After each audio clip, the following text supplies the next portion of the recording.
یہ ہجرت کا واقعہ ہے۔ ہجرت سے اسلام کے بڑھنے، پھیلنے، پھولنے کے مواقع میسر آئے۔ اس لیے جب ہم اپنا کیلنڈر جب بنانے لگے صحابہ، حضرت علی نے رائے دی کہ ہجرت سے شروع کریں، تو عمر رضی اللہ تعالیٰ نے حضرت علی کی رائے پہ فیصلہ فرمایا کہ ہاں ہجرت سے ہمارا سال شروع ہوگا۔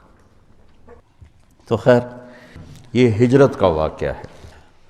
نبوت کا 10واں سال آپ کے دو بڑے حلیف محافظ، ایک اندر ایک باہر، باہر چچا اور اندر بیگم خدیجہ رضی اللہ تعالیٰ عنہ، 10 دن کے فاصلے سے دونوں کا انتقال ہو گیا۔ تو پھر آپ نے سوچا کہ میں ہجرت کروں۔ طائف کی ہجرت تو ناکام ہو گئی، تو یہ نبوت کا 10واں سال تھا، 11واں، جب آپ مینا کی وادی میں حج میں چکر لگا رہے تھے، تو جمرۃ الکبریٰ جس کو بڑا شیطان کہتے ہیں، وہاں کچھ نوجوان ملے، یثرب کے بیٹھے ہوئے تھے، وہ تھوڑی سی وہ آگ جلا کے روشنی کر لیتے تھے۔ ابو الہیثم بن تیہان، عبداللہ بن رواحہ، سعد بن الربیع،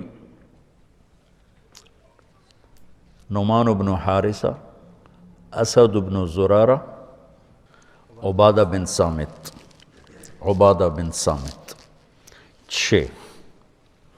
یہ روایت ہے دلائل اصفہانی کی۔ تو آپ نے ان سے کہا کون لوگ ہو؟ کم یثرب کے ہیں۔ فرمایا میں اللہ کا نبی ہوں، میری بات سنو گے؟ تو مدینے میں بات تو چلتی تھی نا کہ ایک نبی آ رہا ہے، قریظہ اور قینقاع اور نذیر 3 قبیلے تھے جو ہر وقت کہتے رہتے تھے آخری نبی آنے والا ہے، ہم اس کا کلمہ پڑھ کے تم سب کو قتل کریں گے۔ تو وہ کانوں میں بات تو تھی یہود کی،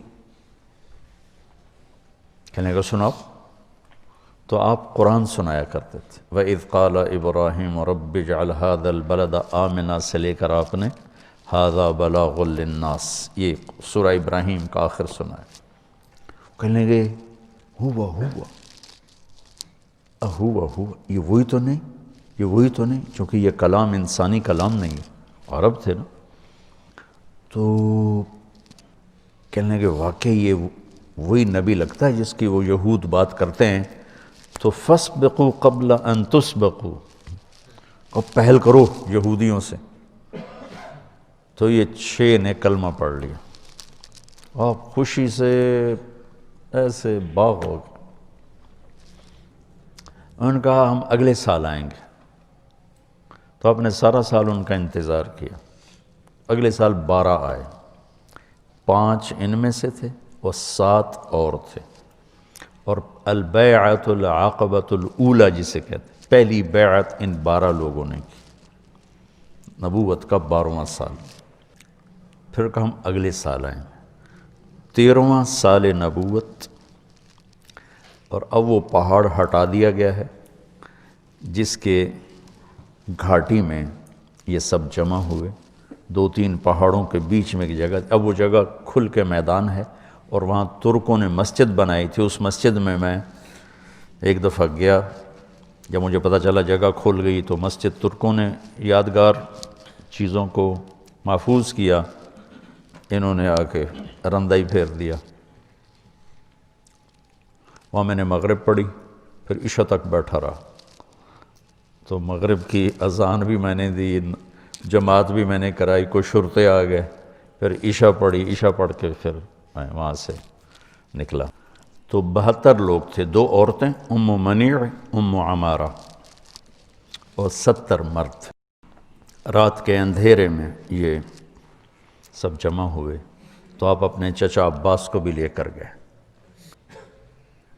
وہاں بات چلی تو حضرت عباس کہنے لگے دیکھ لو بھائی، اگر لے جا سکتے ہو تو لے جاؤ، کل کو سارا عرب تمہیں پھر بھگتنا پڑے گا، ابھی تو یہ ہمارے پاس ہم ان کی حفاظت کر رہے ہیں۔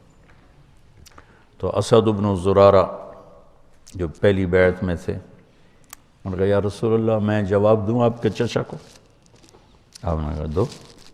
اس کا خلاصہ یہ ہے کہ عباس، کسی ایسے شخص کو اپنا سردار ماننا جسے قوم نکال دے، یہ عرب میں کوئی آسان کام نہیں ہے، جبکہ ہم خود بھی سردار ہیں۔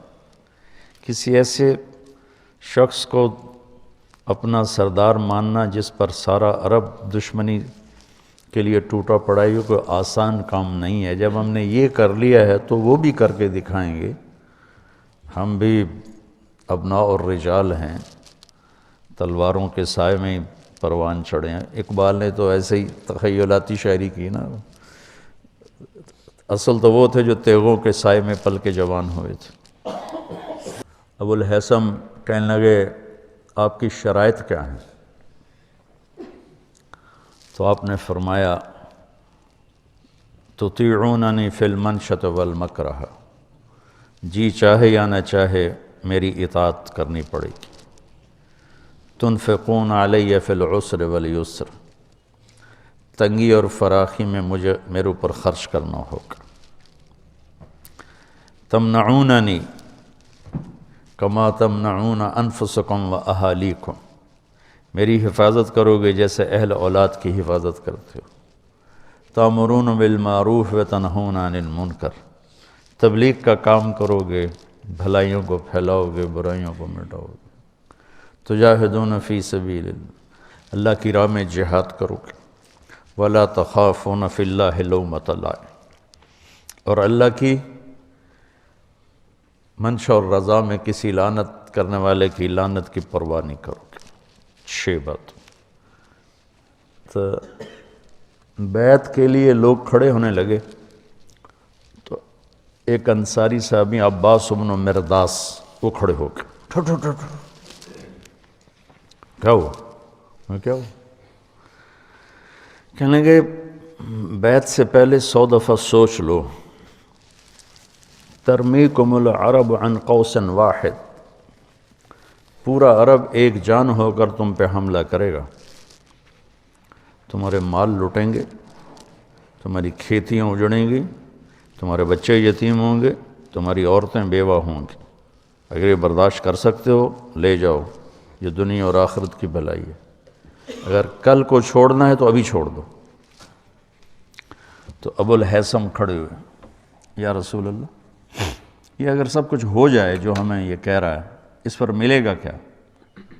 تو آپ نے کہا جنت ملے گی۔